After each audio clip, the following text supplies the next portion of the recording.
안녕하세요. 건강보다리입니다. 폐는 우리 몸의 산소를 받아들이고 탄산가스를 내보내는 역할을 하는 중요한 기관입니다. 폐에 염증이 생기면 폐렴이라고 부르는데 국내 사망 원인 4위를 차지할 정도로 치명적인 감염병으로 알려져 있습니다. 폐렴 원인은 바이러스, 세균, 곰팡이 등이 있고 음식이나 화학약품, 먼지, 가스흡입 등이 있습니다. 원인은 다양하지만 우리가 일반적으로 말하는 폐렴은 세균이나 바이러스에 의한 감염을 의미합니다. 바이러스에 감염이 되면 건강한 성인의 경우에는 가벼운 감기처럼 지나갈 수 있습니다. 하지만 당뇨나 신장질환이 있거나 면역력이 취약한 경우에는 폐렴으로 발전된 가능성이 높습니다. 그렇다면 폐렴에 걸리면 어떤 증상이 있을까요? 폐렴 초기 증상과 구분하는 방법. 기침은 폐렴 초기 증상을 추측할 수 있는 신호입니다. 기침 기간과 형태에 따라서 감기, 천식, 폐렴 등을 구분할 수 있습니다. 먼저 3주 이내의 가벼운 기침은 일반적인 감기, 후두염일 가능성이 높고 기침이 불규칙하고 쌕쌕거리는 휘파람 소리가 난다면 천식일 확률이 높습니다. 기침이 8주 이상 지속되고 기침할 때 소리가 탁하고 마른 기침이면 폐질환을 의심해봐야 합니다. 모든 만성 기침이 폐질환과 연관되어 있는 것은 아니지만 만성기관지염, 폐결핵, 폐렴, 폐암 등이 주로 만성 기침을 유발합니다.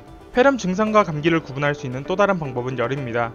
감기는 미열이 나고 해열제를 먹으면 열이 떨어지지만 폐렴은 38도 이상의 고열이 나며 해열제를 먹어도 열이 떨어지지 않는 특징이 있습니다. 폐렴 초기에는 고열에 따른 오한 증상이 나타날 수 있으며 체온은 수시간에 40도까지 올라갑니다. 온몸이 아프고 흉통 증상까지 나타날 수 있습니다.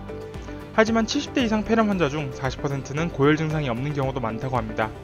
만약 탁하고 마른 기침뿐만 아니라 가래에 피가 섞여 나온다면 폐암 같은 더 큰 질환이 아닌지 의심해봐야 합니다.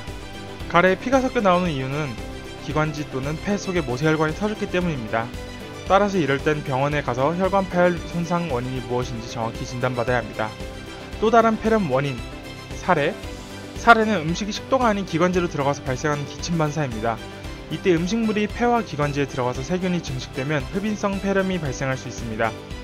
우리가 음식을 섭취하면 음식물이 기도로 넘어가지 못하게 하는 후두개가 있습니다. 그런데 이 과정에 문제가 생겨서 후두개가 음식물이 기도로 들어오는 것을 막지 못하면 사례가 발생하게 됩니다.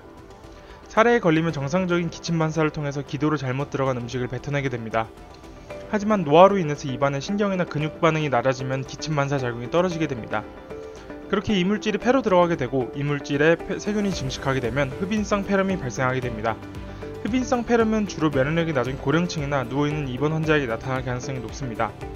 참고로 만 65세 이상 3명 중 1명은 삼킴장애가 있다고 합니다. 폐렴 예방하는 방법은 앞서 살펴봤듯이 폐렴의 주요 원인은 바이러스, 세균에 의한 것입니다. 그리고 폐렴은 예방접종만 받아도 폐렴구균으로 인한 감염을 60%에서 70% 예방할 수 있습니다. 폐렴 예방 백신에는 다당 백신과 단백 결합 백신 두 가지가 있습니다. 다당 백신은 23가지 폐렴구균을 예방한다는 장점이 있습니다. 단백 결합 백신은 다당 백신보다 예방하는 폐렴구균 수는 낮지만 면역 효과가 우수하다는 장점이 있습니다.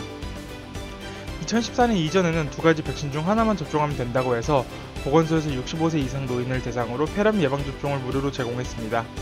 하지만 대한감염학회에서는 두 가지 백신을 접종하도록 권유하고 있습니다. 지금까지 폐렴 원인과 초기 증상에 대해서 알아봤습니다. 나이가 들수록 치명적일 수 있다고 하니 미리 폐렴 예방접종을 맞으면 좋을 것 같습니다.